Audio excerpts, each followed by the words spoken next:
Hey there everyone, welcome back to Utility Sports. We've got news today covering team options for players who were drafted in some of the most recent NBA drafts. No, I'm not talking 2024, but I am talking about some of the more recent ones prior to that.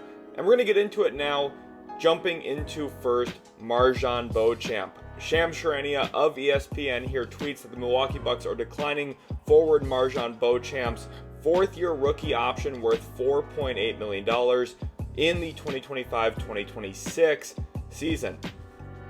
His number at $4.8 million is not very much. So this gives us a little bit of an indication that, first of all, Milwaukee obviously does not view Beauchamp as a core piece of their future, even though I think at times when Beauchamp has been given the opportunity to play, has flashed some really nice things, including his athletic traits and some defensive acumen that I do think could help this team a bit.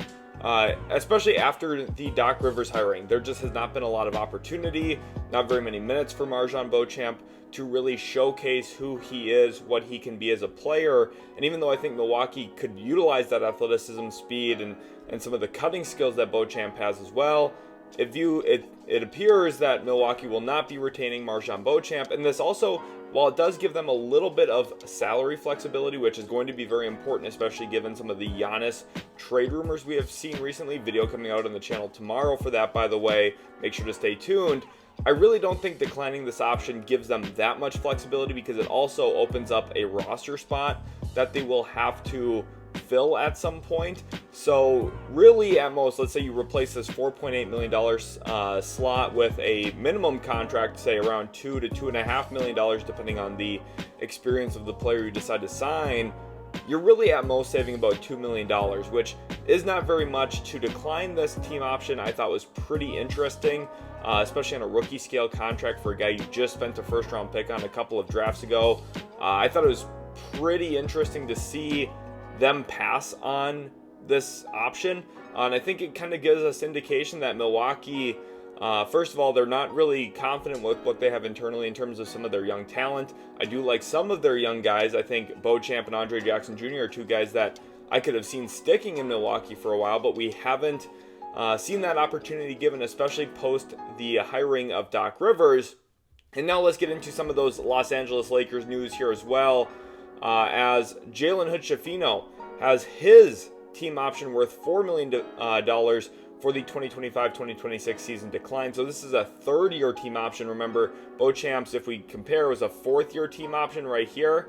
As you can see, fourth-year team option. This is a third-year team option that the Lakers are declining. Now, obviously, they have had some things change in recent years, including their coach. But one thing that's been clear about Jalen Hood-Schifino so far, all of the red flags that I had kind of labeled on him pre-draft about the three-point shot volume, and is he just a good enough shooter to warrant having the basketball in his hands? Because pre-draft, if you go back to a lot of what I said, even though I was intrigued about his ball handling talent, his ability to utilize screens, really in the NBA it comes down to whether you can make jump shots reliably, especially as a ball-dominant guard, which Jalen Hood-Schifino was at Indiana. So far, not only has he not been given that opportunity, he hasn't really been able to showcase that either. I've been able to watch him work out a couple of times post-draft as well. And to be honest with you, I've been left a little unimpressed at times with Jalen Hood-Schifino. So this $4 million team option here, declining this one I think makes a little bit more sense than the MarJon Beauchamp situation, because I do think Beauchamp is a better player than Jalen Hood-Schifino and brings a little bit more of that athletic juice that I think Milwaukee could use, whereas Hood-Schifino feels a little clunky, which is what I said back on the night they drafted him to, around LeBron, around D'Angelo Russell. There's not really a role for Jalen Hood-Schifino to have the basketball, which is what he needs to do. He needs to have the ball in his hands to really play his style of game. And for Los Angeles, I just never really understood the fit. If you go back to my draft conversation with around JHS and that draft specifically, I was shocked that someone like Cam Whitmore fell as far as he did, and I thought the Lakers should have taken Cam Whitmore. They passed on him instead for Jalen Hood-Schifino. And I think Whitmore, who, again, super athletic wing, cutter, can shoot the basketball a bit as well from three, would have just been a naturally better fit next to a LeBron James, Anthony Davis, D'Angelo Russell core there in Los Angeles. And I think right now, today, we're seeing the ramifications of this selection as Jalen Hood-Schifino is not sticking there in Los Angeles. But in the event that Jalen Hood-Schifino is traded this season, the $4 million declined option is the maximum he could sign with as a free agent with the acquiring team. So since Schifino's only a 2-year pro by the end of this year, he has some interesting bird restrictions on his next contract, interesting like details on that, so he cannot really sign for a lot. This is very similar to the Tyler Johnson contract that the Brooklyn Nets signed him to an offer sheet. So if Hood-Schifino were to sign a year from now with a team in free agency, it's not going to be for more than $4 million. That's just a little bit of a note that is important to keep our eyes on. But that is the news right now. But yeah, remember, MarJon Beauchamp, $4.8 million player option, or team option, declined. And third-year team option on Jalen Hood-Schifino declined as well.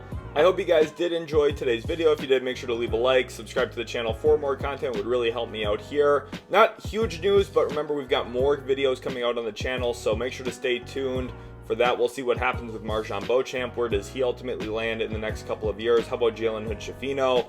I could see teams like Washington, Brooklyn, a few others looking to give opportunities to some of these former first-round picks. So obviously, if you're a fan of a rebuilding team, those are names to potentially watch for, either via trade this deadline or going into this next offseason when both Beauchamp and Hood-Schifino are unrestricted free agents. Make sure to stay tuned for that, and we'll catch you in the very next Utility Sports video.